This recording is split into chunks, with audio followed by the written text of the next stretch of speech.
Hello everyone. So আজকের topic হচ্ছে কিভাবে আমরা ফাইবার থেকে পেপালে উইথড্র করব।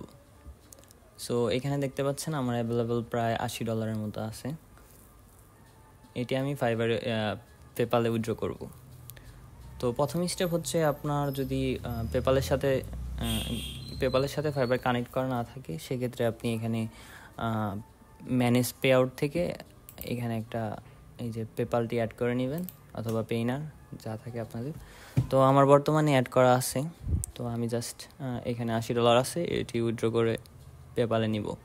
তো জাস্ট সিম্পল একটা স্টেপ, জাস্ট পেপালে এখানে আমার ইমেল দেওয়া আছে, জাস্ট আমি কনফার্মে উইথড্রোতে ক্লিক করলেই আমার ব্যালেন্সটি পেপালে যাবে ইনস্ট্যান্ট। তো আমরা এখন পেপালে ক্লিক করি, পেপালের ড্যাশবোর্ডে যাই, এখানে আমরা দেখতে পাবো।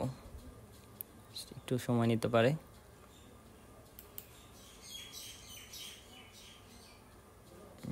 এত দেরি করছে কেন? আচ্ছা, একটু ওয়েট করি।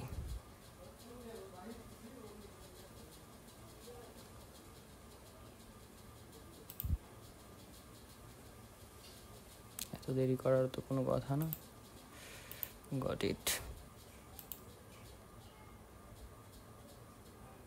দেখছি।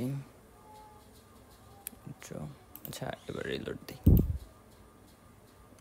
এই যে আমরা দেখতে পাচ্ছি আমার $80 শো করছে, আর কি মোটামুটি 1 মিনিটের মতো সময় নিচ্ছে আর কি।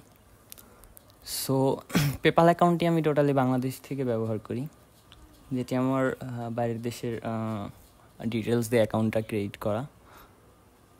সো আপনারা চাইলে এভাবে উইথড্র দিতে পারেন ফাইবার থেকে বিকাশে, আর ফাইবার থেকে পেপালে, সরি। তো দেন পেপাল থেকে আবার বিকাশে নিতে পারেন। সেটার অপশন হচ্ছে আমি এখন পেপাল থেকে এয়ারটেমে নেবো, এয়ারটেম থেকে বিকাশে নেওয়া যায়, এরকম একটা অপশন আছে। সো থ্যাংকস ফর ওয়াচিং, এইটুকুই। আসসালামু আলাইকুম।